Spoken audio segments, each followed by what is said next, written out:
Bienvenue dans un épisode de L'Humain Entreprend, ton balado laurentien qui aborde des sujets à saveur entrepreneuriale à échelle humaine et locale. Bon matin tout le monde, j'espère que ça va bien. On peut-tu considérer ça un enregistrement hors série? Yes, sir. Ah J'ai ouais! pas mon chapeau d'école aujourd'hui. Ouh, c'est cool! Pas que je suis très différente de ça, mais quand Non, même. non. Ça, je dis à Isabelle, on dirait que je me sens comme... Pas que je me sens pas libre d'habitude, mais on dirait que c'est comme... c'est pas... Léger, c'est comme... C'est différent. Fruity, léger, le fun, je sais pas. Bonjour tout le monde, je m'appelle Isabelle, votre animatrice, avec ma co-animatrice, qui n'est pas co-animatrice aujourd'hui, mais qu'on va juste jaser, hein? Vous l'avez lu le titre de cet épisode de balado. Ça va vraiment être le fun.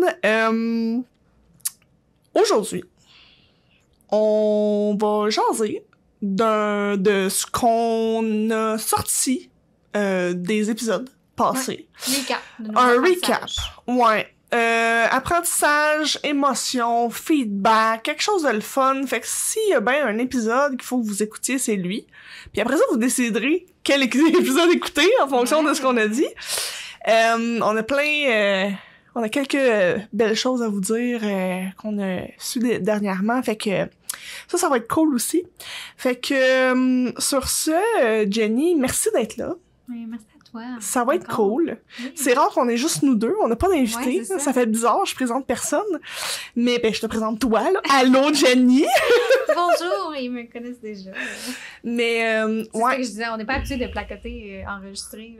Non, c'est ça. Habituellement, on placote pas enregistré. Ouais, c'est C'est comme... ouais. On va peut-être y prendre goût. Fait que, ouais, voilà. Fait qu'on part ça. Premier épisode. Bouge pas, je vais juste... Ouais, je te voyais pas. Là. Ben, c'est parce que sinon, on ne verra pas non plus. Premier épisode. L'épisode qui a starté tout ça. Ben, c'était nous autres. C'était nous autres. Le premier épisode. Ouais. J'ai écouté plusieurs extraits de nous autres, tu sais, parce qu'à un moment donné, je voulais publier ces réseaux pis tout. Puis, je me suis rendu compte que j'aime ça avoir la parole. Comme ton John l'a tellement dit si bien en sortant de notre souper l'autre fois, à parler de tabarnak, hein? Oui, c'est moi. J'aime ça, jaser, mais j'aime encore plus ça, laisser la place aux autres. Fait que je pense que c'est un bel épisode, mais moi, c'est pas mon préféré parce que c'est moi. Ben, c'était le premier aussi. C'est ça. Le premier, tu sais, il n'y a pas la même aisance. Non, quand, c'est ça. on a de la pratique, mais ça a changé au fil des... Ouais. En fait, c'était que moi, je pense qu'au début, je ressentais que tu étais plus dans qu'est-ce qu'il faut faire, mettons, dans notre liste, Oui. tout ça, mais ça, c'est normal parce que, tu sais, c'est ton podcast, C'est ça. c'est structuré, tu veux que ça se passe d'une certaine façon. Ben oui. Puis là, plus ça va, plus tu es juste à l'aise, puis confortable. Puis quand on est à l'aise et confortable, souvent, on est plus à l'écoute, on est plus calme, on est plus comme posé. C'est ça. On est plus dans la conversation que dans l'idée ou le concept du podcast comme Ouais. tel. C'est un défi pour moi, là. Je l'ai remarqué d'épisode en épisode, là. Ça s'est amélioré un peu, mais j'ai aussi ce défi-là de rester groundé, d'être dans le moment présent. Je suis toujours à, OK, qu'est-ce que je vais dire, tu sais. Fait que ça aussi, c'est un petit défi qu'il faut falloir qu'à un moment donné, je me calme un peu le pompon, là. Parce comme que... beaucoup de gens, tu sais. Je pense que même dans Oui. la vie, même pas enregistré, Ben dans la oui. vie, on est beaucoup comme ça, tu sais, toujours prêt à... Ben oui. Plutôt que d'être posé dans le moment et à l'écoute. là. Ouais, je suis d'accord, mais je trouve que si tu sais, j'avais été peut-être un peu plus moi-même comme dans mes épisodes hors série, parce que je vois la différence entre les deux, je pense que ça amènerait des conversations peut-être un petit peu plus loin. Je dis ça, je dis rien. Fait que, La saison ouais. 2, peut-être. Puis ça s'est paru direct dans l'épisode 2 avec Pamela. Mhm. Tout de suite. Oh, j'ai vu que la dynamique a changé. Ben moi, je la connais Pamela aussi, fait que ça l'aide, là. Mais ouais, toi, t'en as sorti quoi de... Ben, étrangement, je m'attendais pas à ça parce que quand on a commencé à enregistrer le podcast, je me disais, oh boy, c'est un projet qui me fait triper, je sais que je vais avoir du Oui. fun à le faire, mais je pensais vivre beaucoup d'anxiété par rapport au fait que ce que je dis est enregistré. Ouais. J'avais beaucoup peur d'être mal interprétée, qu'on me comprenne pas de la bonne façon. J'avais peur de me réécouter puis de comme cringe là, de serrer les Ouais. dents. Oh. Puis finalement, c'est tout à fait l'inverse. On dirait que... Puis dès le début, là, ça n'a même pas pris tant d'épisodes que ça. Non. On dirait que j'ai comme vraiment un grand lâcher-prise. J'étais comme... Tu sais, ça prend un certain courage de se mettre comme dans ces contextes-là. Puis on a eu une conférence justement sur le courage là, au Grêle. Puis, tu sais, je me dis, moi, je me présente comme ça, j'ai le courage de faire ça, un projet qui est vraiment cool, mais qui aussi qui nous rend une certaine vulnérabilité. Ben oui. Parce que, tu sais, c'est one take, puis il n'y a pas... Il n'y a pas de coupure, rien, là. Non. Exact, il n'y a pas de montage, puis tout ça. Puis au contraire, je suis vraiment fière de faire ce projet-là, puis d'accepter aussi que, ben, tu sais, c'est pas parfait, puis des fois, il y a des choses que je dis que je suis comme, ah, tu sais, c'était peut-être pas si clair, ou c'était... Mais c'est correct, comme je suis juste... Tu sais, puis au contraire, je suis contente de regarder en arrière puis me dire, hey, je me suis améliorée, puis, tu sais, ça va juste de mieux en mieux. Fait que, pour moi, ça a été vraiment, vraiment bénéfique, puis je ressens pas d'anxiété par rapport au podcast, je suis vraiment pas dans le jugement à mon égard, ni dans celui des autres. Fait que j'ai comme beaucoup de plaisir à le faire, puis c'est avec beaucoup de légèreté. Ouais, c'est le fun. Je m'engage dans ce projet-là, ouais. Puis... Ça crée un bel environnement d'échange. Ouais. Moi aussi, je suis un peu là-dedans. Mm-hmm. Ouais. Tu voulais-tu t'en aller vers autre chose? Ben en fait, pour moi, tu sais, un petit recap des premiers épisodes qu'on a tournés, ce qui ressort le plus, je trouve, dans vraiment tous les invités qu'on a reçus, il n'y a aucun de nos invités entrepreneurs qui est né entrepreneur. Là, je fais des guillemets, là. On a beaucoup, je trouve, dans le discours comme populaire, qu'il y a un entrepreneur, là, c'est comme à 8 ans, ça a un stand à limonade, puis à 15 ans, ça avait déjà 15 idées de business. Puis il y a comme cette impression-là que, tu sais, tu nais entrepreneur, mais, tu sais, même nous, à l'école, comme on pense que tu peux devenir entrepreneur, puis la plupart des entrepreneurs, en fait, tous ceux qu'on a rencontrés, ils ont pris l'expérience sur le marché du travail. C'était pas... Il y avait que ça, puis le reste... C'était pas possible. Fait qu'il y avait comme vraiment une belle flexibilité, une belle liberté. Je trouve que les gens ont fait preuve de beaucoup de courage, de se lancer dans quelque chose qu'ils connaissaient pas nécessairement. Fait que je trouve ça vraiment intéressant de voir que c'est... Tu sais, on en parlait un petit peu là avant, là, mais il y a pas de rush. Comme t'es pas obligé d'être entrepreneur à 15 ans, t'es pas obligé d'être entrepreneur à 25 ans, à 35 ans. Il y en a pour qui c'est arrivé à 45, plus tard. Comme il y a pas de journal, de livre, là, de guide qui te dit comment faire, puis quoi, quand le faire, puis tu sais, avant les enfants, après les enfants, à quel âge. Il y a vraiment une belle liberté, puis je trouve que ça peut être rassurant aussi pour les auditeurs, tu sais, de dire, ben, il y a tellement de façons d'entreprendre qu'il n'y a pas de bon moment, tu sais, c'est juste le moment de ma vie à moi. Exactement. Puis ça, je trouve que ça fait du bien. C'est apaisant. Ouais. Je me suis surprise dernièrement à me dire... Ah, ben, tu vois, ce projet-là va durer entre 3 et 5 ans, puis peut-être que dans 5, 7 ans, peut-être. Mais que j'aille 35, 36, puis j'ai fait genre, oh! Mais que j'aille 35, 36, ok, je vais faire ce projet-là. Ben oui, ça va être là, je vais être rendu là, tu sais, dans ma vie. Pas obligé de faire ça à 22 ans, puis que ça fonctionne tout de suite, tu sais. Fait que je me suis surprise à faire comme, ben oui, puis ça va être ça, puis ça va être parfait comme ça, puis... Tu vas le vivre avec toutes les connaissances que tu vas avoir au moment où ce que tu vas le faire. Puis je pense que c'est une idée préconçue qu'on a de se dire qu'on est bon tout de suite, puis qu'on réussit tout de suite, puis qu'on est entrepreneur tout de suite. On l'a répété dans plusieurs épisodes. Être entrepreneur, c'est d'avoir des connaissances dans tout. Hein? Cassie qui part, qui fait une construction du 2C2B à Mascouche, que ça soit Pamela qui part un restaurant qu'il faut qu'il fasse des rénaux dans le local, tu sais. Fait qu'on apprend tout sur plein de sujets, puis on peut pas être expert dans tous ces sujets-là. Ça serait absurde, tu sais. On peut pas s'attendre à avoir toute cette connaissance-là tout de suite. Oui, puis tu sais, les compétences en savoir-faire, donc les compétences vraiment techniques, c'est pour qu'on peut se former. Ça, on peut se former en savoir-être aussi, mais on a chacun nos forces. Mais après ça, bon, savoir-faire, savoir-être, tu sais, ces compétences-là, ça se développe avec le temps. Tu sais, une confiance qui se bâtit avec le temps. Fait qu'à 20 ans, à 25, tu sais, j'ose même pas imaginer, tu sais, tout le cheminement, moi j'ai 27, tout le cheminement que j'ai fait depuis j'ai 20 ans, où je serai à 45, comme, je partirais vraiment pas la même entreprise de la même façon. Ben non. Puis, c'est souhaitable. C'est souhaitable qu'on ait cette évolution-là, puis on bâtisse sur des fondations qui sont encore plus solides. Fait que, moi, c'est vraiment ce bout-là que je suis comme, wow, tu sais, je trouve ça fun, je trouve ça rafraîchissant de pas avoir le même un peu discours de... Exact. Moi, à 12 ans, j'avais déjà... C'est correct, ça, là. Ça se peut qu'à 12 ans, t'avais déjà des idées, puis t'avais déjà des tendances, puis tout ça. Mais ça veut pas dire que parce que t'as eu une job, parce que t'as eu un parcours plus classique, que t'es allé à l'école, que ça va faire de toi un entrepreneur. Ça veut pas dire que t'as un bac en administration. Ouais. Mais souvent, c'est ça, tu sais.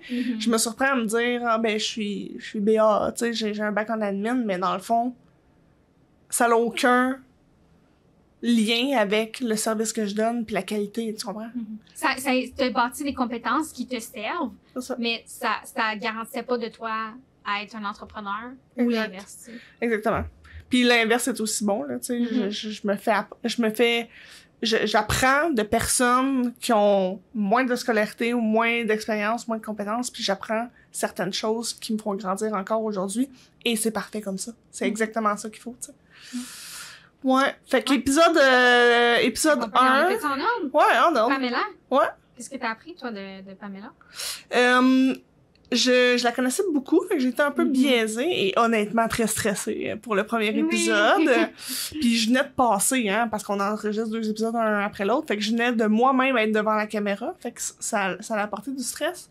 Par contre, j'ai découvert une femme très équilibrée. J'ai découvert une entrepreneur qui a confiance en elle, puis ça paraît dans le café et tout, mais j'ai eu du plaisir à découvrir cette partie-là de Pamela. Puis ça m'a aussi apporté un vent de fraîcheur de... Tu sais, t'es une femme en affaires, tu sais, moi, avec mon ex-conjoint, je suis en affaires aussi. Puis, ben, on est capable de passer par-dessus, on est capable d'avancer, on est capable de... Oui, parce que Pamela a une séparation. Hein? C'est ça. Fait on dirait que ça m'a amené cette fraîcheur-là, tu sais. Toi, as-tu quelque chose qui a ressorti plus que d'autres, mettons? Ben, pour moi, ce que j'en ressors de Pamela, c'est que on peut, tu sais, Pamela tripe sur la bouffe. Oui. Puis elle a ouvert un café. Café de quartier. Puis, ben, elle fait de la bouffe. Puis elle tripe à servir la bouffe à ses clients. C'est ça. C'est tout simple. Puis, tu sais, c'est un peu, je vais dire, créer une job, d'une certaine façon. Une job qui est très demandante. Mais elle s'est quand même créé une job dans le sens qu'elle rentre travailler au café. Tu sais, elle est pas... Elle fait vraiment partie de la vie du café, là. Tu sais, c'est pas... Elle est pas propriétaire... comment dire... invisible, là. Mais... Tu peux avoir une entreprise puis ne pas être dans l'entreprise comme telle. Mais elle est vraiment comme en avant-plan. Dans les opérations. Pour elle, c'est ça, c'est un peu ça. Elle s'est créée sa job de rêve, finalement. Ouais. Fait que ça, je trouve ça intéressant aussi. Avoir une entreprise, des fois, les gens ont l'impression que mais je veux une entreprise parce que je veux pas de boss puis je veux travailler 4 heures par semaine. C'est comme, mais ça se passe toujours comme ça. Puis c'est pas, ça peut être ça, mais ça peut aussi ne pas être ça. T'sais. Tu peux triper à ta job et avoir envie d'y aller travailler. C'est ça. Ça prend un peu de passion pour être entrepreneur. Ouais. Surtout de cette façon-là, oui. Oui. Puis dans la restauration, là, ça prend vraiment beaucoup de passion pour partir. Beaucoup d'énergie. Son café puis son resto, exactement. Puis, tu sais, je l'ai vraiment réalisé. Dans cet épisode-là, là, quand Pamela nous parlait, là, elle avait les petits yeux, puis là, j'étais comme, OK, elle a tripe ben raide, puis si moi, je tripe pas dans ce que je fais, tu sais, j'aurais pas la motivation de vivre ces choses-là, tu sais. Que ça soit... je sais pas moi, la construction, les demandes, les plans d'affaires, les demandes de financement, c'est très exigeant.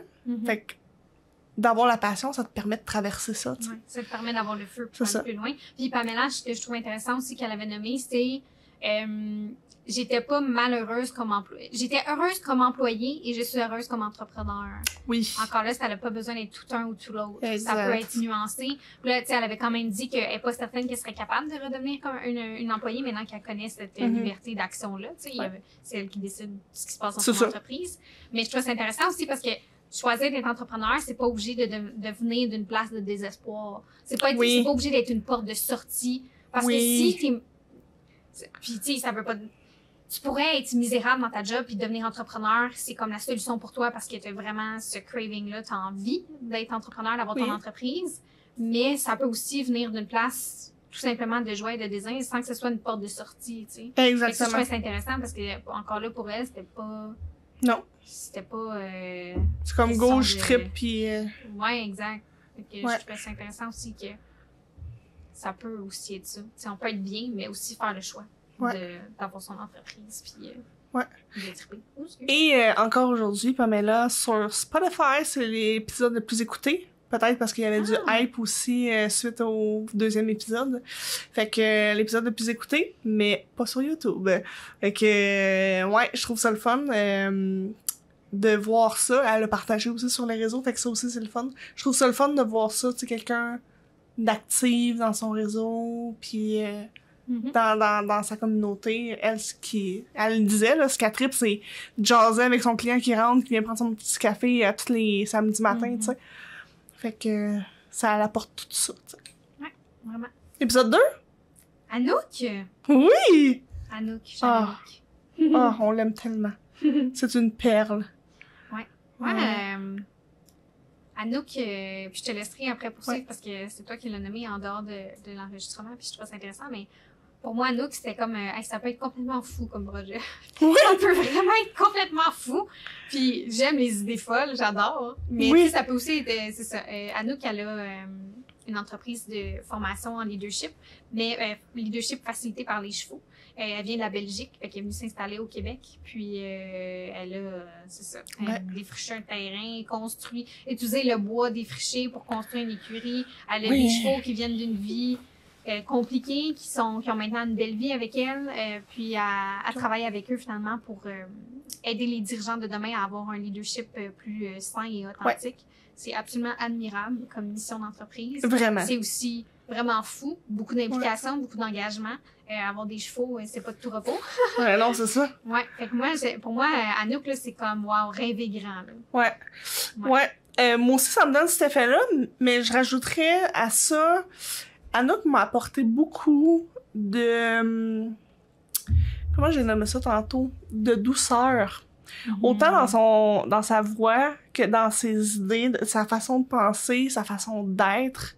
Ça m'a porté à ralentir, puis ça m'a fait comprendre qu'à un moment donné, ben, tu peux te remettre en question, tu peux, tu sais, comme tu l'as dit tantôt, tu sais, sont où mes rêves? Tu sais, quand elle a nommé ça, là, là, tu te dis, oh, OK, attends une minute, moi, j'ai besoin de me remémorer ça, puis dernièrement, je l'ai faite et je me suis réalignée face à mes rêves puis mes envies en tant qu'entrepreneur.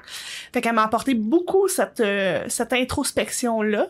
Faire le ménage dans sa vie pour plus de place, plus qu'il nous plaît. Oui, beaucoup d'autres m'ont apporté cette introspection-là au fil des épisodes, mais Anouk a vraiment parti le bal avec quelque chose de positif et de bien. Souvent, on a l'impression que c'est pas positif, hein, quand on se dit, j'ai fermé une entreprise ou, tel projet a pas marché, puis là, t'es comme, ben, c'est plate. Non, non, non. Ça apporte du positif aussi. C'est pas obligé d'être toujours négatif. Ça peut être juste, ben, c'était la fin du projet où je m'attendais pas à plus. C'est correct qu'il y en ait pas eu autant, tu sais. Fait que d'avoir ce positivisme-là, ça m'a vraiment aidé à cheminer face à mes propres projets, tu sais. Vraiment. Ouais. Moi aussi, c'est un travail que nos enregistrements m'ont amené à faire. Ouais, je l'ai vu. Ouais, parce que je suis quelqu'un de très minimaliste dans sa vie matérielle. Comme j'aime ça avoir une maison très épurée, très simple, vraiment assez intense. Ouais. Puis c'est un mode de vie qui me fait énormément de bien parce que moi, j'ai des choses desquelles m'occuper. Plus je suis dans le moment présent, moins je suis distraite, moins je me sens anxieuse, je me sens bien dans mon environnement. Puis je me suis rendu compte que je faisais vraiment pas le même exercice avec ma tête. Ma tête est toujours pleine. Voilà. Mon horaire est toujours plein. J'avais comme pas ce réflexe-là quand il est question de matière non tangible. Ouais. Mais alors que finalement, mon temps, c'est ce qu'il y a... En fait, ce que je fais de mon temps, et c'est ce qui m'a de plus précieux. Là. Exactement. Fait que ça m'a amené aussi à faire ce travail-là, à faire le ménage dans ma vie, puis à vraiment mettre en avant-plan. Puis ça, c'est Anouk aussi, elle avait dit, là, mettre en avant-plan ses rêves, finalement. Puis tu sais, ça veut pas dire vivre dans l'utopie, là, tu sais, que juste vivre de rêves et de barbe à papa et de licorne. Non, on n'est pas là. Mais de mettre à l'avant-plan, tu sais, qu'est-ce qui est vraiment de crucial, important pour moi, tu sais, puis de choisir, parce qu'il y a plein de choses de fun. Puis on a, toi et moi, les mêmes réflexes, là. Oui, tout est à un moment donné, là. Tout est wow, les projets, puis tout ça, tu sais. Puis quand t'as un bon réseau, ça amène les projets, mais des fois, c'était comme, OK, mais je viens à un point que moi, ça avait aucun sens, là. J'étais saturée, là, tu sais. Une job à temps plein, des contrats à temps partiel, des projets de collage. Tu sais, j'écris aussi, ça devenait juste beaucoup trop, puis j'étais nulle part. Non, c'est ça. J'étais partout et nulle part. Fait que vraiment, avec Anouk, c'était de faire le ménage puis d'accepter que c'était pas nécessairement de... Parce que dans le fond, elle a eu une carrière dans le monde corporatif avant d'avoir son entreprise. Elle s'est vraiment brûlée dans cette carrière-là. Puis, tu sais, moi, mettons, ça me parle pas. J'ai envie d'être bien professionnellement. Fait que, moi aussi, ça ressemble à ça, ce que j'en ai tiré d'Anouk. Ouais, très bel épisode. Je vous le recommande à tout le monde. Ouais, on vraiment tous les épisodes. Oui. Tout le monde est tellement été pertinent. Ouais. Épisode 3. Frédéric. Un épisode plus... agriculteur. Un épisode plus terre-à-terre. On a parlé de coopérative, on a parlé du milieu agricole, autant internationalement qu'au Québec. On a parlé de lui, toutes ses études. Il a étudié, si je me trompe pas, en sociaux. Fait que, dans le fond, tout le bagage que ça lui a apporté pour lui permettre de partir avec ses collègues la coopérative Ferme La Roquette. Une coopérative que je connaissais déjà, mais je connais pas vraiment le milieu coopératif, fait que ça m'a permis de voir les bons côtés du modèle coopératif, parce que moi, je me pose la question de savoir si je pars un projet en coop dans le futur. Fait que ça a répondu à beaucoup de mes questions par rapport à ça, puis ça a démystifié le fait de travailler avec les autres, que oui, ça peut être difficile, mais encore là, quand c'est fait avec passion pis que t'aimes ça, ça a pas besoin que le négatif soit difficile, tu sais. Ce que je trouvais vraiment intéressant dans la façon dont ils font les choses, c'est qu'ils ont des structures mises en place pour s'assurer que les choses se passent bien. C'est-à-dire la communication pis tout. Il y a beaucoup d'entrepreneurs qui se partent en affaires, qui ont de la difficulté à déléguer, qui veulent tout faire eux-mêmes parce que c'est comme, ça va être mieux fait, c'est moi qui le fais, ça va être fait à ma façon. Mais ce que Frédéric a fait ressortir, c'est que oui, effectivement, quand tu es seul dans ton entreprise, tu décides tout. Il y a une certaine simplicité. Puis là, éventuellement, plus tu grandis, plus tu as des collaborateurs et tout, ça peut devenir complexe. Mais ultimement, quand tu es le seul propriétaire de ton entreprise, tu peux bien faire ce que tu veux. C'est ça. Mais quand tu es en coop, là, c'est vraiment une autre histoire. Sauf qu'en même temps, ça te force à vraiment grandir en tant qu'être humain là, dans son savoir-être. Parce que tu peux pas avoir les mêmes approches qui sont peut-être... tu sais, la simplicité, c'est pas nécessairement gage de richesse. Puis je parle pas de richesse financière, là, mais je veux dire, la vie que tu décides de vivre, au final... Il y en a pour qui ça fonctionne, d'être ça dans son entreprise. Je suis pas en train de dire que c'est pas bon. Mais c'est juste que je trouve qu'eux, ils ont une approche qui est vraiment intéressante. Puis tu sais, même ils disaient qu'ils mettent en place des moments de... je me souviens plus le nom comment qu'ils les appelaient, mais tu sais, c'était des rencontres vraiment pour parler des émotions. Des émotions, tu sais, pour dire comment ils se sentent, puis communication non violente, puis mais tout ça, c'est tellement important. Vraiment intéressant à bâtir, puis la coop te force à, ça te donne un terrain de jeu pour dire, OK, ben, je suis pas tout seul, là. Non. Puis ça fera pas toujours mon affaire. Exactement. Les décisions qui sont prises, mais comment je continue à avancer. Pas dans le ressentiment, pas dans la frustration. Comment tu sais, que j'ai confiance que l'intelligence collective va nous amener plus loin. Vraiment. C'était long, mon affaire. Non, mais c'est très bien expliqué parce que c'est vraiment, c'est un très bon résumé du balado, puis je pense aussi, puis là on parle de même là, mais écrivez dans les commentaires ce que vous en avez pensé vous des épisodes, puis n'hésitez pas, on est là pour lire vos commentaires, puis on en reparlera dans d'autres épisodes. Si vous commentez, on vous mettra de l'avant là si vous écrivez un commentaire, mais je pense que avec Frédéric, ce point-là de communauté, puis aussi de partage de tâches. Tu sais, mettons, il disait, là, puis j'ai trouvé tellement drôle, là, quand il a dit, ben, la demande de financement, c'est pas cher faire, mais faut que j'affaire, c'est parce qu'il y a pas un légume qui va me rapporter autant qu'une demande de financement. Tu sais? Puis j'ai fait comme, OK, wow, ben, de travailler avec les forces, pis ça, c'est très agile comme façon de gérer, là, de travailler avec les forces de chacun. C'est un très bel avantage de la coopérative, tu sais. Ah, tellement. Puis souvent, un des défis quand tu as une entreprise, pas que j'en ai une, mais on est dans le milieu, puis on entend tout le temps, là, tu sais, l'isolement, le sentiment d'être tout seul. On entend souvent « it's lonely at the top ». Tu sais, c'est quelque chose qui revient souvent, mais la coop, autant qu'elle peut représenter aussi des défis, en même temps, ça brise ce sentiment-là d'être isolé puis d'avoir à toujours prendre des décisions tout seul avec, tu sais, sur ses propres épaules, tandis que là, t'es un groupe de personnes qui, ensemble, décider de faire le mieux possible pour l'organisation. C'est ça, puis le bien de Ouais. la société, puis le... Ouais, c'est ça, c'est sûr qu'ils ont une mission vraiment... Tu sais, quand ta job dans la vie, c'est de nourrir le monde, il n'y a rien de plus... c'est ça. C'est très gratifiant. Puis, vraiment. Rien de plus essentiel que ça. Ouais. Puis j'ai trouvé ça intéressant parce que je trouve que l'épisode a montré que c'est plus accessible qu'on le pense aussi entreprendre en agriculture. Là. Tu sais, les vieux modèles sont en train de changer. Donc, c'est non seulement plus accessible qu'on le pense, mais un mode de vie sain est de plus en plus accessible aussi. Ouais. Tranquillement, on s'en va vers ça. Oui, c'est ça, exact. Le marché du travail change, puis on n'a pas le choix d'aller vers ça. Puis ça touche tous les milieux. Il n'y a personne qui va être exemple de ça. Puis je trouve que Frédéric a une approche qui est plus saine et alléchante du milieu agricole. Vraiment. Parce que c'est ça. En ce moment, pas en ce moment, mais tu sais, même... Ce qu'on entend depuis plusieurs années, décennies. Une personne qui travaille 80 heures semaine sans arrêt, puis si je dis pas que c'est pas absolument demandant, là, mais c'est pas un modèle viable. Là. C'est ça. Puis on a parlé un petit peu d'épuisement aussi, fait que tu sais... Ouais, c'est ça. C'est pas un modèle viable si on veut une vie saine, qu'on veut une famille, qu'on veut avoir du temps louche. C'est ça. Si on veut un corps qui en forme, qui reste en forme longtemps. Qui est pas magané à 45. Ouais. Donc, super intéressant comme épisode. Vraiment. Épisode 4? Oui, c'est Émilie. Émilie. Épisode très apprécié. Tellement. Moi, ça a été le déclencheur, là.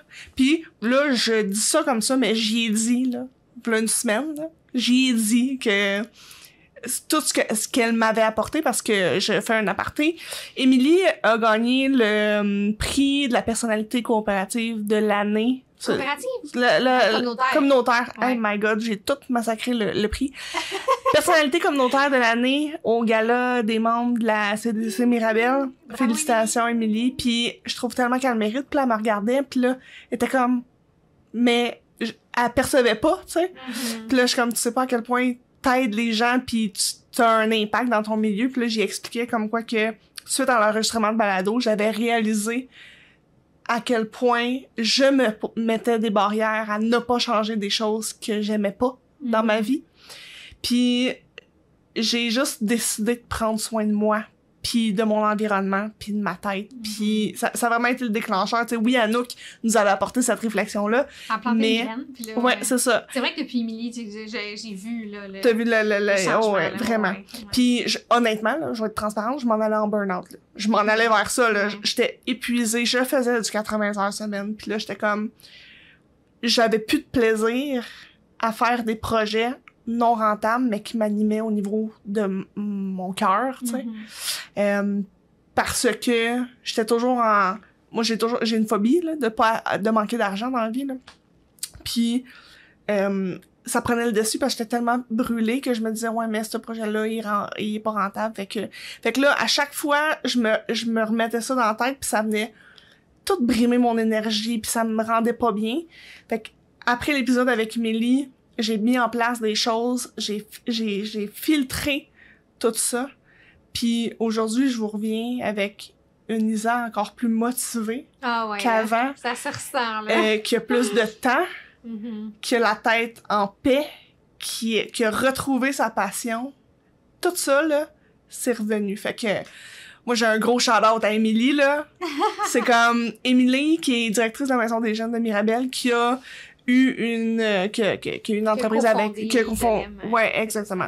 Idolème Saint-Eustache, puis qui, comme elle dit dans l'épisode, qui a changé, fait des 180 degrés, sans peur, sans remise en question. Oh, c'est plus pour moi, on change, puis y a pas personne, tu sais, ça a blessé personne, ça s'est fait dans le bonheur, dans le plaisir, puis dans la légèreté. Fait que c'est ça que ça m'a apporté. Toi? Émilie, elle traite son identité avec beaucoup de flexibilité. Oui. Émilie, elle a envie de faire quelque chose parce qu'elle a fait triper, puis elle le fait. Je trouve ça tellement... C'est pas plus compliqué que ça, tu sais. C'est comme elle a voulu cofonder une entreprise, elle l'a fait. Au bout d'un certain temps, elle a eu un autre appel. Tu sais, là, c'était de devenir directrice de la Maison des Jeunes. Elle va là où elle a envie d'aller, tout simplement. Ouais. Puis moi aussi, ça m'a fait beaucoup de bien, cet épisode-là, parce que j'ai souvent ce conflit interne-là parce que plus jeune, j'ai eu une entreprise, j'ai tout le temps eu cette drive-là très entrepreneuriale. Mais j'étais à un moment de ma vie où, bon, tu sais, finir l'université, tout ça, puis j'avais comme besoin de stabilité, puis j'avais besoin de me poser, puis de vraiment comme prendre le temps de revenir à moi-même, puis d'être moins dans la performance scolaire, puis les jobs. Tu sais, quand tu es à l'école temps plein, puis tu as 2-3 jobs, puis c'est ça ta vie pendant 5-6 ans. Après ça, là, c'est très difficile de savoir qu'est-ce que tu veux réellement. T'as tellement été étourdi par les amitiés, par les amours, par justement le travail, puis tout ça. Fait que moi, j'avais besoin d'un moment où c'était comme, OK, je me pose, puis je te retrouves. Ouais, je me retrouve, puis j'identifie ce que je veux vraiment comme vie, tu sais. Puis pas juste professionnellement, en général. Tout. Puis je me suis trouvé un emploi qui était à l'École des entrepreneurs, puis j'ai vraiment eu beaucoup de plaisir à travailler là. Puis, mais ça a quand même été très conflictuel pour moi, dans le sens où ben non, mais j'ai cette drive-là entrepreneuriale, je vais avoir une entreprise. C'était comme moi, mais je suis aussi vraiment bien à ma job, puis j'ai un profil aussi très intrapreneurial. Oui. Fait que j'ai beaucoup de fun à avoir des projets, puis tout ça. Fait que pour moi, c'était comme... Mais quand j'ai vu Émilie, j'étais comme, mais tout ça peut juste coexister. T'sais, en ce moment, j'ai une job, je suis bien dans ma job. Puis dans 5 ans, je vais peut-être avoir une entreprise temps plein. Puis ça, tu sais, comme... Juste cette flexibilité-là, les choses n'ont pas besoin d'être figées, puis n'ont pas besoin justement d'être entrepreneur à 20 ans, comme c'est pas... Exact. C'est pas parce que tu l'es pas à 20 ans que tu le seras pas à 40. J'ai comme cette... J'ai tellement ces barrières-là, moi aussi, là. J'ai les mêmes perceptions, tu sais, que c'est figé dans le temps puis que ça bougera pas. Tu sais, moi, ce moment-là où ce que tu te remets en question, autant professionnellement que ta vie en général, je l'ai vécu en 2019, en fait. 2019, quand que j'ai décidé de reprendre l'entreprise à moi seule puis que j'ai pris des décisions pour moi, tu sais. Et je l'ai revécu l'année passée. Puis, dans ma tête, je l'ai vécu, c'est fait, on passe à autre chose. Dans ma tête, ça revient pas. Mais au contraire. Tu sais, quand Émilie a parlé, j'étais comme, OK, mais on peut se poser la question tout le temps, à tous les jours. On n'est pas obligé de tomber en burn-out, d'être fatigué, d'arriver à un point dans ta vie où ce que là, faut que tu changes quelque chose parce que sinon, ça fonctionnera pas, tu sais. Avant de faire les changements, j'ai comme compris que ça peut être léger, puis juste comme être ça. Puis d'être flexible dans son identité. Oui! Parce que l'entrepreneuriat, là, il y a beaucoup de gens qui s'identifient comme entrepreneurs, puis c'est comme, c'est ça ou rien. Là. C'est comme, je suis entrepreneur, puis c'est tellement leur identité qu'il y a comme pas d'autres avenues possibles. Non. Mais des fois, c'est comme, tu te mets toi-même des œillères, alors que ça te nuit, tu sais. Puis je trouve qu'avec Émilie, c'est ça, c'est comme, c'est très flexible. C'est vraiment flexible, c'est très libre. Il n'y a pas de... C'est sain aussi. C'est pas... c'est pas lourd, c'est pas... tu sais, c'est notre perception de elle, mais en fait, on sait pas interne comment que les gens vivent ça. Mais ça nous a amené à méditer. Exactement. Ouais, exactement. Fait que très bel épisode et encore félicitations, Émilie, pour le prix. Ouais, c'est cool. Très cool. Félicitations aussi. Oui, épisode 5. Marie-France. Très bel épisode. Oui, Marie-France, gestionnaire de réseaux sociaux à son compte depuis pas très longtemps, mais qui connaît un grand succès, qui a d'ailleurs justement co-organisé le sommet TikTok tout récemment, qui a encore avec Alexandre. Avec Alexandre Turcotte, je crois. Pour moi, Marie-France, ce qui m'a impressionné de Marie-France, là, puis on a le même âge, là. Fait que je trouvais ça encore plus fun, parce que des fois, c'est le genre d'apprentissage que tu penses faire de quelqu'un qui a plus d'expérience de vie, mettons, qui est plus vieux, puis qui est comme, tu sais, relax. Mais Marie-France, c'est quelqu'un qui connaît beaucoup de succès, mais qui, dès le départ, dans son entreprise, a mis des limites. Tellement. Comme, par rapport au travail comme tel, mais par rapport au choix de ses clients, elle n'a pas attendu 5 ans. Elle n'a pas pris tout et n'importe quoi pendant 5 ans. Exemple. Mais moi, tu sais, je l'ai fait 4 ans. C'est ça. Mais ça peut être ça, là. Puis pour bien les gens, c'est normal. Mais Marie-France, elle a bâti une communauté en ligne. C'est ça, c'est un champ de compétences. Fait que clairement, je veux dire, c'est sa force, là. Mais elle a bâti une communauté en ligne avant de se lancer à son compte, ce qui lui a permis d'avoir une belle notoriété. Puis c'est une notoriété complètement travaillée depuis jour. Amplement méritée, là. Ben oui, c'est le fun, là. Et vraiment cool sur TikTok, là. Ben vraiment, puis elle donne beaucoup très dans l'éducation, là, fait que c'est super intéressant. Puis moi, ça m'a vraiment... parce que souvent, ce qu'on entend, c'est comme, ben, tu sais, au début, c'est normal de prendre tout et n'importe quoi. Ça, c'est le discours qu'on entend. Puis, tu sais, pour certaines personnes, ça passe par ça. Mais pour elle, c'est pas ça du tout. Puis je trouve ça intéressant parce qu'elle a fait vraiment son propre chemin, là. Puis elle l'a dit, elle dit, aucune idée de ce que je fais, mais je le fais. à ma manière, puis ça marche. C'est ça. Fait que je trouve ça tellement cool. Elle est comme, moi, c'est ça que je veux faire. Moi, c'est avec ces clients-là que je veux travailler. Moi, c'est de cette façon-là que je travaille. Puis elle est passée quand même d'employé à entrepreneur. Fait qu'elle aurait pu garder les réflexes d'employé. Puis souvent, en tant qu'employé, on veut plaire à un directeur, une directrice. Oui. On cherche à répondre à des objectifs qui sont externes. Mais elle, là, c'est tout à fait l'inverse. Elle n'a pas conservé les mêmes réflexes. Elle est vraiment dans une énergie de comme, ben voici ce que j'offre. C'est vraiment hot. Tu veux travailler avec moi, mais voici comment ça marche. C'est ça. 5 de même. Quand elle parlait des rapports, qu'elle présentait des rapports, je pense même quand elle était employée, mais là, présentement aussi, puis que certains rapports sont moins bons, puis elle dit, ben, c'est pas grave, on passe au prochain, puis à un moment donné, t'es dans les réseaux sociaux, ça bouge tout le temps, c'est toujours en changement, autant les algorithmes que les façons de publier puis de travailler, puis j'ai réalisé que à un moment donné, des fois, c'est pas grave. Tu sais, moi, je me mettais de la pression pour des publications, là.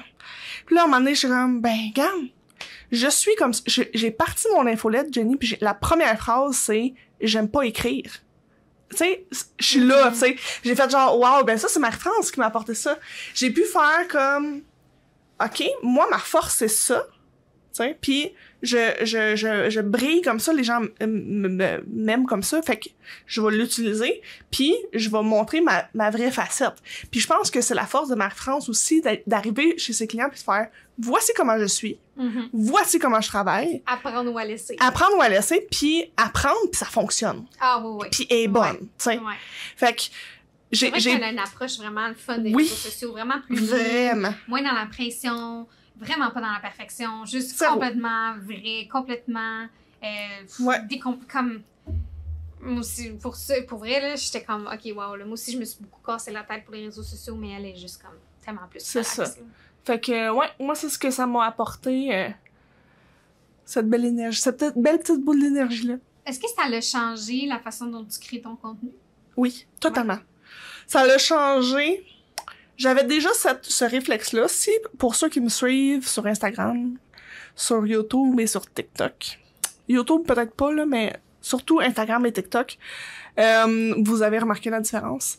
J'ai toujours fait attention à... Je suis photographe vidéaste, là, quand même, là. Fait que quand je fais une vidéo sur Instagram ou sur TikTok, faut qu'elle soit bonne, c'est ma job. Ah, tu vois, c'est drôle, j'ai tellement pas cette perception-là. Moi, je suis comme, c'est pas le même genre. Parce que le produit que tu rends versus le contenu que tu mets sur tes réseaux sociaux, tu sais, justement en story, sur TikTok, comme, pour moi, ça n'a pas le même... maintenant, c'est plus ça. OK, t'as comme des... J'ai brisé ça. Les gens m'achètent pas parce que je me crée du contenu haut de gamme. Ouais, c'est ça. Les gens m'achètent parce que je suis moi. Donc, l'idée, c'est de me mettre de l'avant. Fait que... J'ai arrêté de faire attention à ce que je disais. Je dis quand même des choses intelligentes, mais pas tout le temps. Hein? Des fois, c'est un peu très drôle. Si vous voulez voir ma vie rocambolesque, suivez-moi. Mais j'ai arrêté de recommencer mes stories. J'ai arrêté de recommencer mes TikTok. Je publie beaucoup plus facilement depuis. Je suis beaucoup moins difficile avec moi-même. Je me trouve drôle. Genre, il y a plein de choses où je suis comme genre ah ouais, tu sais, puis je le publie puis ça pogne pas puis je m'en fous, tu sais, je suis comme je suis juste fière, tu sais. Exact, ça me permet d'accélérer la création de contenu pour moi-même. On s'entend que je suis pas rentable en me créant du contenu, fait que faut que ça soit rapide là, c'est ça. Passe pas 15 heures là-dessus cette semaine. C'est ça. Puis pour ceux qui se sont abonnés à mon infolette, c'est exactement ça que je donne comme petit cadeau à l'abonnement. J'ai fait une vidéo sur comment je monte mes vidéos TikTok en tant que vidéaste paresseuse. C'est ça. Ah, j'adore! Ouais. Fait que comment je me facilite la tâche et tout. Fait que ça m'a apporté ça aussi puis son énergie m'a apporté aussi beaucoup parce que j'étais un peu comme elle avant, puis là il s'est passé des affaires dans ma vie, puis là j'ai perdu un peu ce spicy là, exactement. Puis là j'ai retrouvé un peu et juste assez parce que trop ça serait trop puis je serais pas bien. Mais là je me découvre beaucoup plus. Fait que ouais, merci Marie-France, ça l'a apporté des belles choses, c'est vraiment cool. Ouais. Tu vois, moi j'ai comme vraiment coupé ces médias sociaux. Oui, mais c'est correct aussi. Toi aussi, il y a eu un pied. Ouais, c'est ça. Ouais. Toi, je sais pas si c'est depuis Marie-France Mais sensiblement, oui. Non, j'avais coupé un petit peu avant. T'avais coupé un petit peu avant, ouais. ouais. T'avais fait une publication sur LinkedIn, puis on en a parlé pendant le balado. Oui, c'est ça, ouais. Mais j'ai toujours coupé, je suis toujours en cure de TikTok. C'est parfait, c'est ça qu'il faut. J'adore TikTok, mais ça me fait tellement du bien d'avoir ma vie entre mes mains. Oui, mais c'est correct. Ouais, parce que... C'est correct, puis moi, je le travaille différemment, tu sais... Je suis toujours sur TikTok, on s'entend, là. Dès que j'ai 3 minutes, je suis en train d'exporter une vidéo, puis je suis là devant mon écran, puis je scroll, tu sais. Puis il y a des moments, puis il y a des jours où je touche pas à mon téléphone, puis c'est là où ça me fait du bien, tu sais. Ouais. Mais puis il faut comme ça soit structuré. Si oui. c'est aléatoire, puis on se laisse... Si on se laisse porter par notre bonne volonté de « Ah, ben je sais, là, je vais couper dans 15 minutes, je vais... » Ça arrive jamais, tu sais. Il faut que tu te settes des moments, c'est comme « OK, après 8 heures le soir, en fait, quand je me réveille le matin, pas de téléphone, le soir, à partir de 8 heures, pas de téléphone, un dimanche, c'est comme pas de téléphone. » Tu sais, il faut comme mettre des limites claires pour que... Sinon, là, c'est comme ça fait juste empiéter tout le temps. Puis c'est ce qu'elle disait, Marie-France aussi. Elle aussi, tu sais, elle, le soir, elle ferme son téléphone, puis elle ferme son ordi, puis that's it, là. Puis elle est pas aussi... En tout cas, elle ne semble pas, puis c'est ce qu'elle a dit aussi, là, tu sais, les erreurs, elle est comme, ben, ça arrive. Je fais des erreurs tous les jours. Ouais, moi aussi, c'est ça. Elle est très à l'aise avec... On est des humains, là. L'imperfect. Ouais. Elle a une très belle vision de ça. Ouais, vraiment, comme plus relax, plus. Ouais, vraiment. Ouais. Si vous avez des soucis en jeu avec les réseaux sociaux, comme bien des entrepreneurs, vous allez apprécier l'épisode avec Marie-France. Ça va peut-être vous donner. Des fois, franchement, on a comme besoin que les autres nous donnent la permission. On recherche une permission. Tu sais, quelqu'un nous dit c'est correct si tu fais des erreurs, c'est correct si ton contenu n'est pas genre la plus grande qualité. Au contraire, c'est ça qui est apprécié maintenant. En tout cas, bref. Fait que. C'est vraiment ça. Ouais. Fait que si vous écoutez l'épisode puis vous voulez qu'on fasse une partie 2 avec elle, comme on a dit dans l'épisode, marquez ça en commentaire. Ouais. On essaie de vous faire interagir un peu. Épisode suivant? Cassie! Yes! Donc, le dernier épisode... à ce point-ci, il va y avoir Annie. Demain, mais dans le temps, voilà 2 semaines. Ouais, c'est ça. Mais vous allez avoir cet épisode-ci après demain, donc... C'est ça. Annie va être sortie, vous allez pouvoir l'écouter. Donc, Cassie qui est propriétaire de C2B Coworking, qui est d'ailleurs, dans le fond, l'entreprise dans laquelle c'est où est-ce qu'on fait l'enregistrement du studio. Ici. Donc, c'est ici. Qu'est-ce que tu as appris de Cassie? Ben moi, j'ai envie que tu commences. Ah oui? Parce que je sens qu'elle t'a marqué beaucoup. Ouais. Vas-y. Cassie est maman de 2 enfants. Et... moi, je suis à ma phase bébé. J'ai très hâte d'avoir des enfants. Fait que j'en parle. Je suis devenue cette personne. Je parle de bébé. Et tu es parfaite comme ça. Arrête pas. Je suis bien excitée d'avoir des enfants.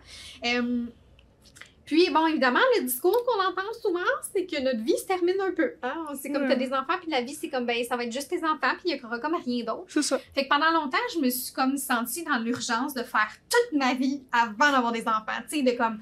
Puis on se le fait beaucoup dire, vie avant, profite la vie avant. Puis c'est comme, mais pourquoi je ne vais plus me profiter de ma vie pendant le comme. Moi, j'ai hâte d'être maman. J'ai envie d'avoir des enfants. Puis je sais que ça va être difficile là, par moment. Là. Je sais que ça va être difficile, mais j'ai vraiment envie de ça. Puis j'ai pas envie d'une vie facile.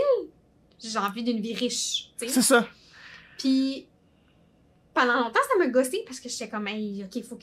Moi, je fais du collage, fait que j'ai démarré une entreprise d'atelier de collage. Puis j'étais comme, OK, il faut que ça roule full pin. Mais je suis comme, mais là, je veux aussi avoir mon congé de maternité. Fait que là, je veux pas lâcher ma job. Puis là, tu sais, il y avait comme trop de conflits internes. Puis l'impression que, ben, si je fais pas ça avant d'avoir des enfants, ça arrivera pas, tu sais. Puis là, je me suis mis comme à observer des femmes autour de moi qui ont des enfants et qui ont une vie et qui sont en train de démarrer des entreprises. Puis Cassie, c'en est une, qui a des enfants, puis qui a une entreprise en croissance vraiment full intense. Pin, ouais, full pin. Mais qui réussit vraiment à... Je vais pas utiliser le mot équilibre, là, parce que je suis tannée de parler d'équilibre. Toujours, mais qui réussit à profiter pleinement de sa vie professionnelle et de sa vie familiale. Puis ça veut pas dire qu'à certains moments, c'est pas un peu... Tu sais, des fois, on se donne plus dans une sphère, moins dans l'autre et tout. Mais elle, au contraire, son discours, c'était pas « Ah, c'est difficile d'avoir des enfants avec une entreprise en croissance ». C'était « Mes enfants font de moi une meilleure entrepreneur. Mes enfants font de moi une personne, une humaine qui est plus reposée, qui arrive le lundi, qui est meilleure pour son équipe, parce que le soir, elle se donne pas le choix de ralentir. Elle soupe avec ses enfants. Le matin, elle est là avec ses enfants. Même chose avec son conjoint. Fait qu'elle a comme une dynamique de vie où l'entreprise, même si c'est le projet de sa vie puis qu'elle se donne à fond, c'est quand même pas que ça, sa vie. Non, c'est ça. En fait, elle se laisse même pas glisser là-dedans, tu sais. Fait que j'ai trouvé ça le fun parce que j'étais comme, wow, OK, on peut avoir cette drive-là, avoir des projets sans nuire à ses enfants, là, puis sans non plus... sans leur nuire, sans les délaisser, mais sans devoir se cantonner dans une espèce de vie professionnelle qui est pas prenante. Parce que, tu sais, entrepreneur, tu sais, ce qu'elle fait, c'est sportif. Là, on s'entend, là. Vous direz écouter l'épisode, là. Ouais, tu sais, puis surtout, moi, l'entreprise que je veux démarrer éventuellement, je veux commencer par donner des ateliers de collage. Fait que, tu sais, j'ai aucun coût fixe, là. Non, tout ce que j'ai à faire, c'est comme s'il y a quelqu'un qui est intéressé, je me déplace en voiture. Fait que, tu sais, j'ai aucun... J'utilise des revues qu'on me soit données ou j'achète en friperie puis qui coûtent 2$, là, tu sais. C'est vraiment pas un engagement financier stressant ou quoi que ce soit. Fait que, ouais, mais comme... Elle a comme réajusté mes attentes, elle a réajusté mes limites aussi que je me mettais inconsciemment avec tout le discours comme social, là, de genre, une fois que t'es mère, la vie arrête, là. Bon, en fait, la vie continue, mais t'es juste une mère, là. Puis, évidemment, les premiers temps, c'est encore plus intense. Ben oui. Les machines à lait et tout. Mais bref, tu sais. Fait que moi, pour moi, ça a été comme libérateur. C'était comme, j'ai arrêté de me mettre du stress, puis j'étais comme, hey, quand j'aurai mes enfants, après ça, ce sera peut-être le moment, tu sais, de démarrer. Ça va peut-être être dans 5 ans que je démarre une entreprise, puis au contraire, tu sais, on dirait qu'ils vont être là, ils vont exister, puis j'aurais pas besoin de me soucier de mes congés de maternité. Non, c'est ça! Parce que ça, c'est un enjeu, mais même Marie-France, on n'a pas parlé pendant l'enregistrement, mais même pour une partie 2, ça peut être intéressant, mais puis on a parlé qu'on en parlerait en podcast, fait que c'est correct que je le dise, là, mais tu sais, tu sais, côté enfant, c'est comme, ben, je fais quoi, là, tu sais, j'ai une entreprise en démarrage, mais tu sais, c'est moi l'entreprise, fait que si j'ai des enfants, là, tu vas être là pour tes enfants, mais en même temps, l'entreprise, tu sais, c'est un défi, là, je pense pas qu'on en parle beaucoup, du moins, je suis peut-être pas dans les communautés maman entrepreneur, que c'est un sujet courant, mais l'espèce de conflit interne de dire, OK, mais je fais quoi? Je continue à grandir mon entreprise, mais quand est-ce que ça va être le bon moment? T'sais? Parce que j'ai le désir d'être maman là. Puis quand ça te pogne, là, c'est pas dans 5 ans. Tu le sais, hein? Ah oui, quand ça te pogne, là, puis t'es à la bonne place, tu sais, justement, par rapport à la vie que tu veux pour avoir des enfants. C'est parce qu'on parle pas d'années d'attente. Non. Ben, ça peut arriver parce qu'on n'a pas le contrôle, là, mais je veux dire... C'est pas un projet de 2 semaines, mais c'est pas un projet de 5 ans. Non, tu sais, c'est comme quand ça te pogne, c'est là. Fait que, tu sais, en tout cas, il y a comme tout cette dichotomie-là entre... puis cette discussion-là, cette réflexion-là à nourrir quand il y a question d'entrepreneuriat comme maman, puis ça, puis il y en a plein qui le font, puis qui sont vraiment hot, mais c'est aussi que... Mais tu vas être hot aussi. Ah, ben oui. C'est sûr. J'ai fait confiance en mes futures capacités. Futures capacités. Non, mais je sais que je suis capable d'apprendre, puis que je vais m'adapter, puis j'ai une psy, là, elle va m'aider, là. C'est parfait. Tu sais, il y a personne qui savait comment faire avant d'en avoir. Fait que, regarde, c'est comme une entreprise, là. Personne ne sait comment avoir une entreprise avant d'en avoir une. C'est ça. C'est qui disait ça? Dans nos épisodes? Ouais. Ah, c'est Pamela qui disait... C'est comme avoir un enfant. C'est comme avoir un enfant, avoir une business, puis c'est vraiment ça, là. Puis, c'est ça. Tu dois passer ton temps à t'occuper d'un enfant versus t'occuper d'une entreprise, puis c'est la même... je veux pas dire c'est la même charge de travail, mais on pourrait percevoir ça comme étant similaire, là. Les roches par les gens qui ont des enfants. Non, c'est ça. Non, mais ça veut pas dire que c'est négatif. Il y en a qui veulent pas partir de business pis c'est bien correct. Il y en a qui veulent pas d'enfants pis c'est bien correct, t'sais. Fait que, ça, pour Cassie, de mon côté, j'ai vraiment eu du plaisir à connaître son background parce que 2C2B Coworking, c'est une entreprise qui a pris comme son essor pendant la pandémie, là, elle l'explique dans le balado. Puis moi, j'ai vraiment vu ça aller, puis je trouve ça magnifique, puis la gang est vraiment le fun, puis là, j'étais comme, OK, mais encore, tu sais, c'est quoi, ça part d'où? À un moment donné, on a commencé à les voir, j'ai commencé à les voir sur les réseaux, mais il y avait pas le avant. Puis quand elle parlait comme quoi qu'elle était ergothérapeute, puis que là, elle a décidé de partir ça, puis que elle avait pas tant de cours en gestion, puis qu'elle a fait comme, ben go, on le fait, puis aujourd'hui, c'est une entreprise qui est florissante, qui n'arrête pas de grandir.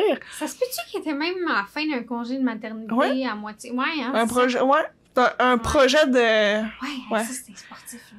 Ouais, non, mais tout je lève mon chapeau à Cassie, mais ça m'a fait réaliser que quand t'es passionné de quelque chose, puis tu veux le faire. Moi, j'ai beaucoup de freins, hein. J'ai beaucoup de difficultés avec mes barrières d'école.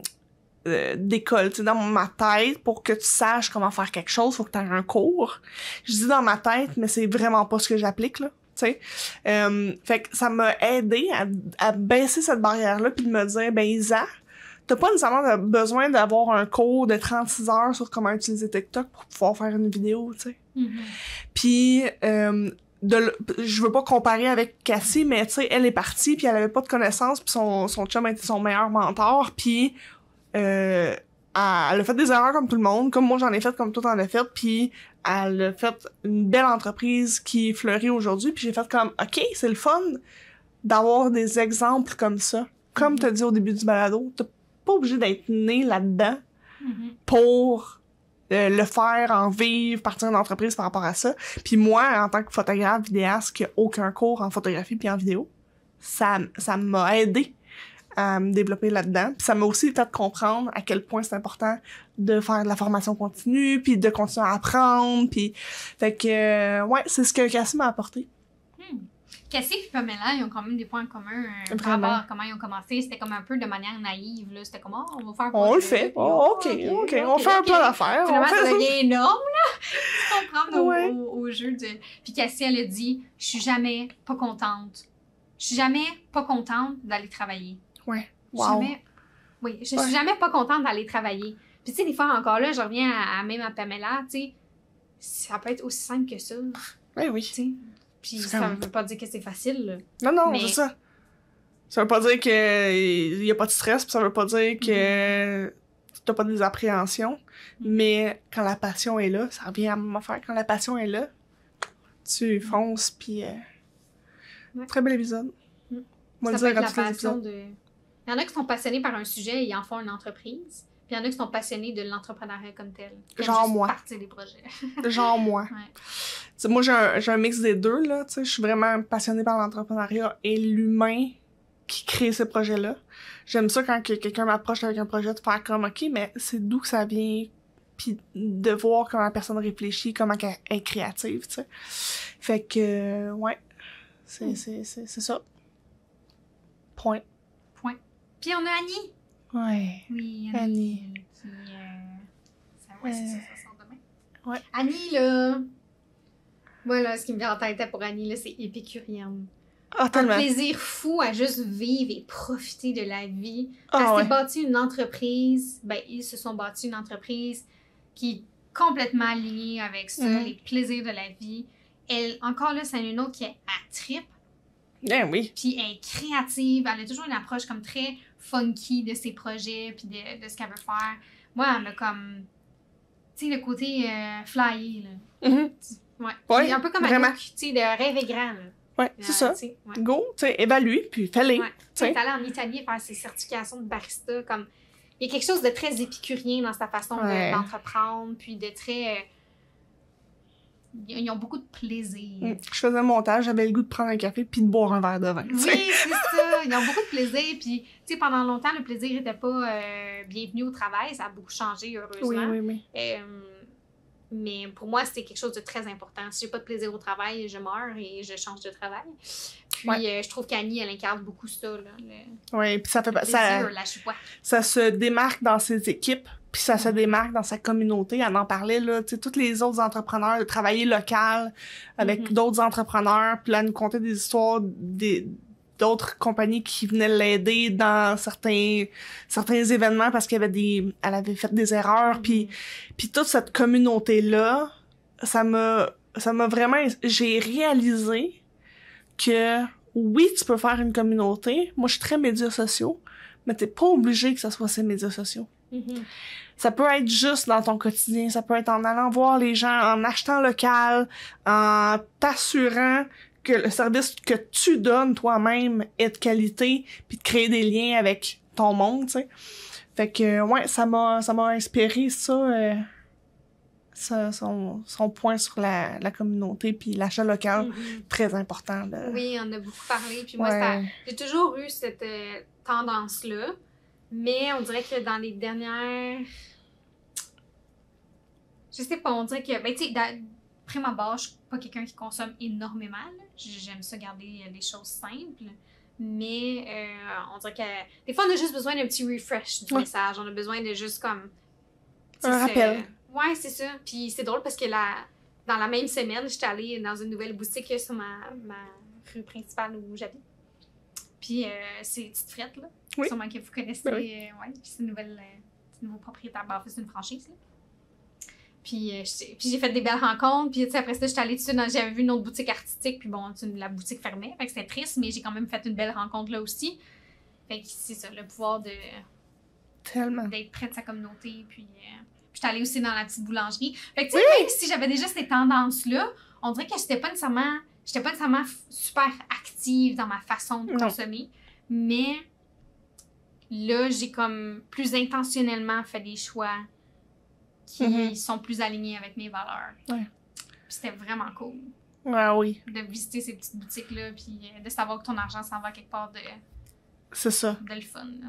Ouais, puis que c'est réinvesti, puis que ça a un impact plus grand que juste ton dollar que tu donnes, tu sais. Ouais, exact. Ouais. Ouais. Moi, je suis très... je suis pas bonne pour acheter local, honnêtement. Sauf sur la nourriture. Ça, là, y a pas meilleur que des produits locaux, puis Frédéric l'a confirmé. J'essaye le plus possible, mais tu sais, c'est difficile avec la technique puis les outils. En tout cas, je pourrais me trouver 1000 raisons. Mais ma blonde, elle me regarde puis elle dit « J'ai hâte quand le marché va ouvrir, on va aller à pied, aller acheter nos fraises puis notre salade qu'on va payer 2 piastres au lieu de 6 piastres à l'épicerie. » Puis quand elle me dit ça, là, ça l'a activé quelque chose. Puis j'ai fait genre « Oh, tellement! » Puis on en a parlé pendant l'épisode avec Annie. C'est le plaisir que ça procure. Le plaisir que ça procure quand tu rentres chez ta réfactorie. Le plaisir que ça procure d'aider son collègue, son prochain, tu sais. Fait que moi aussi, ça l'a activé quelque chose. Puis j'ai fait genre, maudit que j'ai hâte, tu sais. C'est comme si on a entendu beaucoup le message. Puis moi, ça faisait partie, c'est ça, déjà de mes habitudes. Mais pas au point où je le voulais. Mais d'avoir la conversation avec Annie, ça l'a comme vraiment... C'est ça, on dirait que ça allait comme peser sur le piton, là. C'est pas juste ce qu'il faut faire, c'est ce que ça peut nous apporter. Ouais, puis c'est ce que ça nous apporte. Justement, les rencontres que tu fais, tu sais, oui. Ça a une grande richesse, là, ça. Puis de revenir encore là à l'essentiel, faire des modes de vie qui sont plus simples, puis qui sont plus agréables que juste aller à la bannière du coin. Acheter un... C'est ça. Non, je suis totalement d'accord.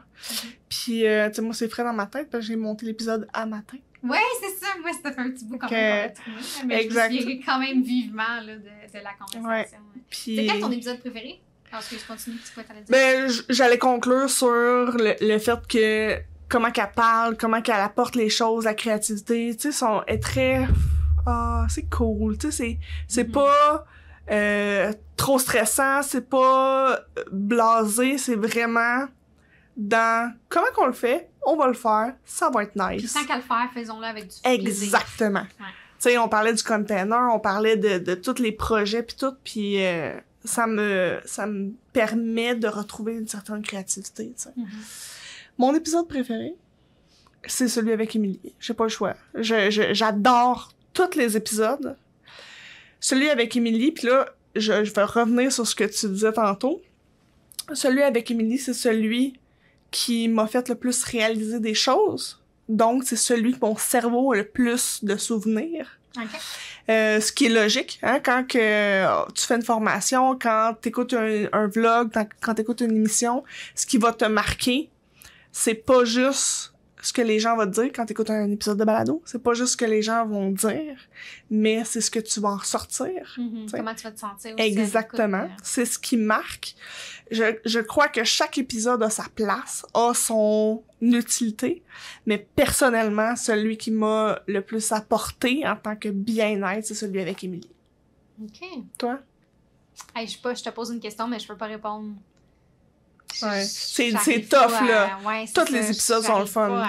Et effectivement, celui avec Émilie, moi aussi, c'est venu beaucoup rejoindre les conflits internes d'entrepreneurs et d'entrepreneurs. Puis l'épisode avec Casti, c'est venu aussi beaucoup rejoindre mes conflits internes par rapport à la maternité puis l'entrepreneuriat.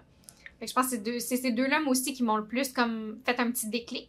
Mais j'ai vraiment trippé dans tous les épisodes. Puis on a appris dans tous les épisodes. Je sais pas si c'est la même chose pour vous qui nous écoutez. Mais, dites-nous-le voir. Puis j'ai l'impression que, tu sais, cette première demi-saison-là va nous avoir apporté les plus puis les moins de ce type de médias-là. Puis ça va nous permettre de, je vais le dire en anglais, step up the game pour soit la prochaine demi-saison ou la saison 2. Non, mais j'ai envie... Si vous connaissez Isabelle, vous savez que ça peut jamais... Elle est déjà en train de trouver plein de façons pour comme le booster. Puis je suis comme, on a fait 5 épisodes, c'est normal. C'est calme-toi, là. C'est sûr que ça prend du temps, puis il faut s'ajuster, puis tu sais...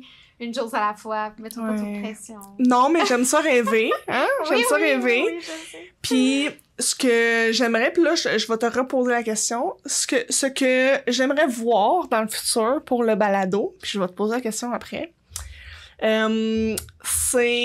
Puis là, on a parlé tantôt. C'est un peu plus de lien avec nos auditeurs. Parce que là, on est très... on parle beaucoup ensemble, mais... dans les intros, dans les conclusions, on essaie de faire des liens, mais je sais qu'il y a d'autres moyens de faire interagir les gens, puis pour que les gens puissent se sentir à l'aise de nous écrire aussi, de donner leur opinion, de donner des exemples de ce qu'ils ont vécu, puis même des suggestions de personnes qui pourraient venir sur le balado. Fait que l'idée, c'est ça. Puis j'ai déjà plein d'idées de comment faire ça. Fait que je pense que ça va être le prochain point que je vais m'attarder sur ma réflexion, là. Comment je vais faire ma façon de travailler pour arriver à un point où ce qu'on va avoir un meilleur lien, pas juste unidirectionnel avec la communauté, là. Je suis très d'accord. Toi, qu'est-ce que tu verrais dans le futur pour le balado?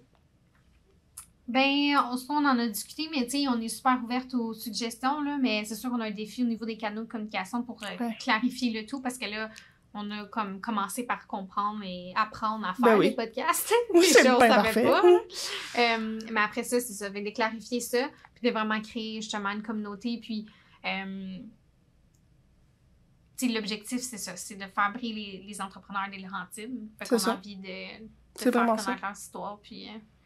on est tellement chanceux, on est tellement du monde incroyable. Hein, vraiment. Dans les Laurentides. Là. Tellement des belles entreprises. Chaque semaine, je suis comme wow, mon Dieu, c'est non mais cool comme entreprise. Puis on voudrait que tout le monde soit sur on voudrait que tout le monde soit sur le balado. Oui, à chaque fois qu'on rencontre quelqu'un, on est comme ça serait cool. Fait on a peut-être des défis justement au niveau de se faire connaître et tout, ce qui est tout à fait normal parce que c'est un projet qui commence, mais c'est aussi c'est cohérent avec notre objectif de rencontrer des gens qui sont pas nécessairement des entrepreneurs vedettes, qui sont pas nécessairement dans les gros noms là, auxquels on pense quand il est question d'entrepreneuriat. Comme entreprendre, ça veut pas dire que t'es sur dans tous les médias et à la télé. Tu t'es-tu posé la question, toi? Moi, quand on invite...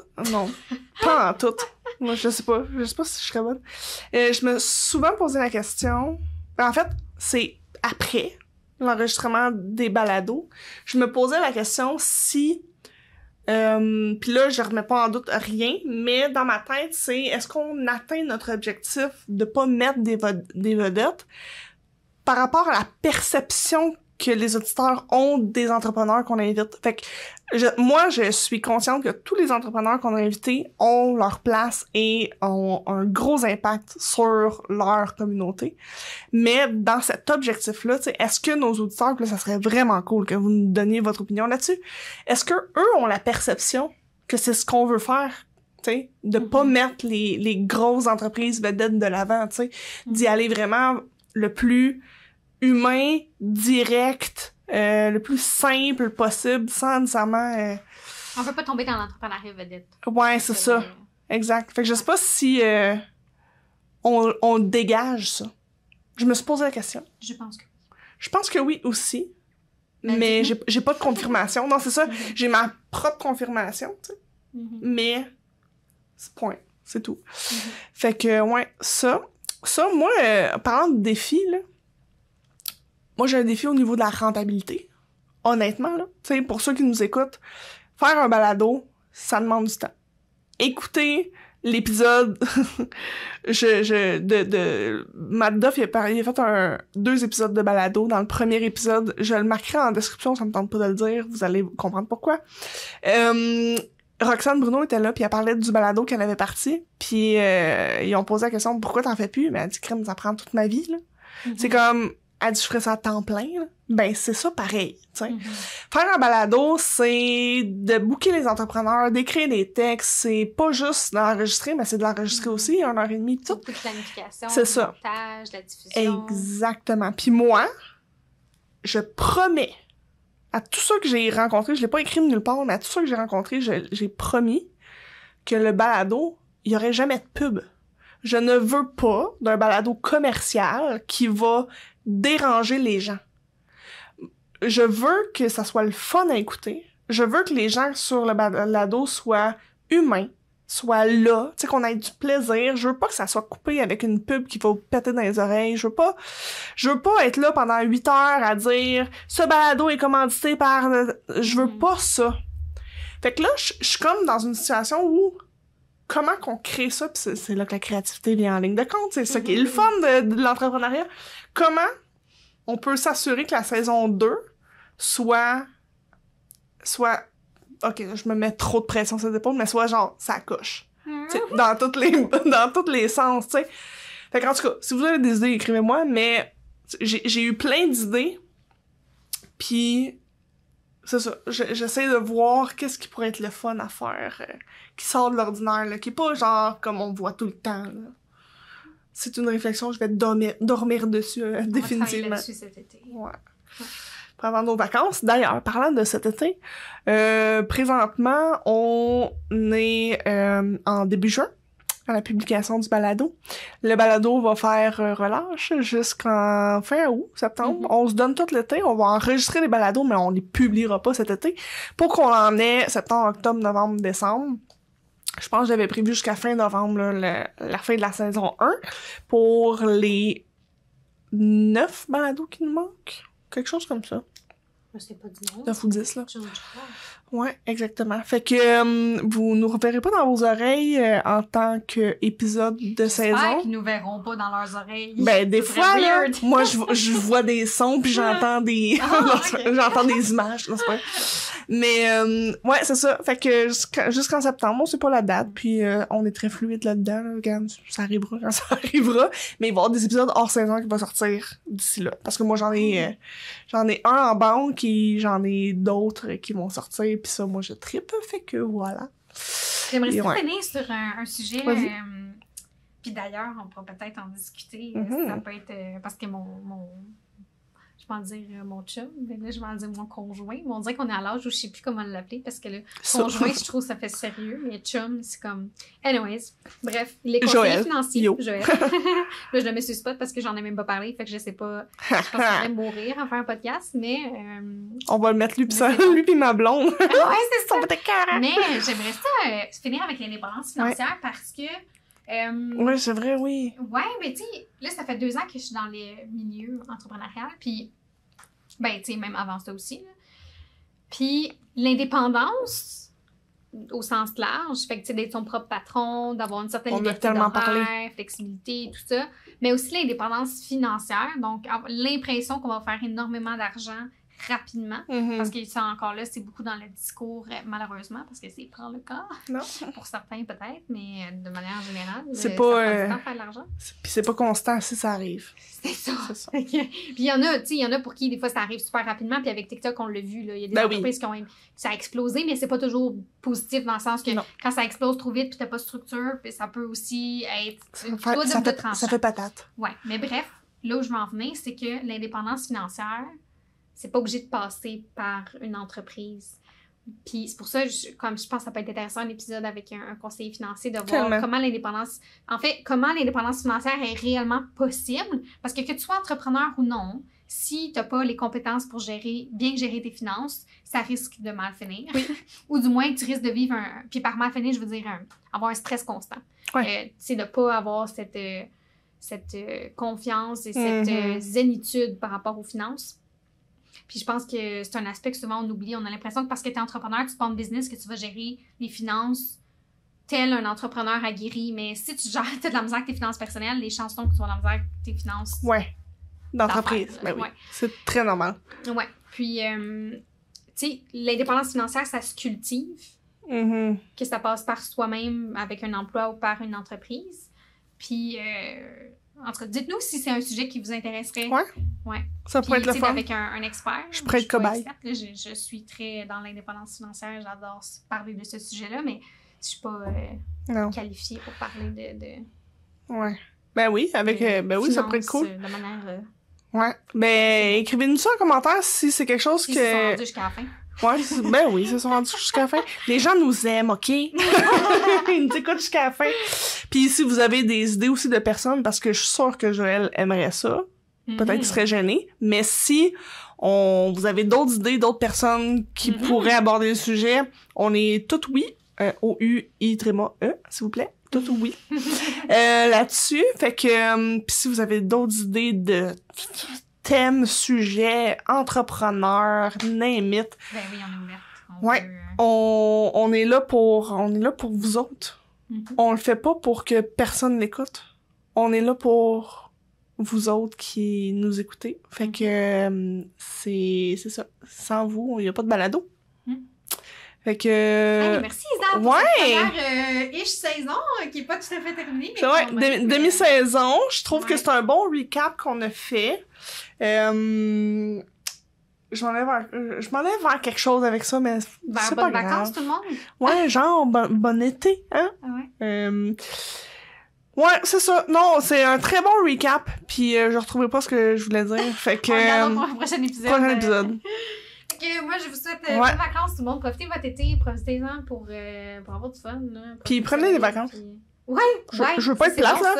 Moi, je prends des vacances, puis prenez des vacances parce que si tu prends pas de vacances, y a pas personne qui va le faire pour toi. Non, exact. Il y a personne qui va t'arriver. Ben, en fait, si quelqu'un te force à prendre des vacances, c'est rarement positif, là, à ce point-là. Fait que non, c'est ça. Puis, si... je sais pas qui, j'ai plein d'épisodes qu'on a abordé le sujet, mais allez écouter les épisodes, puis vous allez comprendre que même si on fait une pause de quelques heures ou quelques semaines de travail, ça veut pas dire que la business arrête de rouler. Y a pas personne qui va mourir de ça. Hein? Moi, je prends 2 semaines. Oui, il faut le calculer, il faut le planifier. On sait que par la suite, il y a un temps plus mort, puis il faut repartir la machine, mais ça m'empêchera pas d'en prendre, puis j'espère que vous autres non plus. Voilà. C'était ma petite morale sur les vacances. Puis si ça vous tente, mettez-nous des étoiles. Ouais, des étoiles. Le nombre d'étoiles que vous voulez, là, rendu là, on n'a plus de... Regarde. Mettez juste des étoiles! Des étoiles! Je les vois pas sur Spotify. En tout cas, bref. Je vois les commentaires, mais je vois pas les étoiles. Fait que mettez-nous des étoiles, puis sur ça, ben, on se voit en septembre, la gang! Bye! Bye!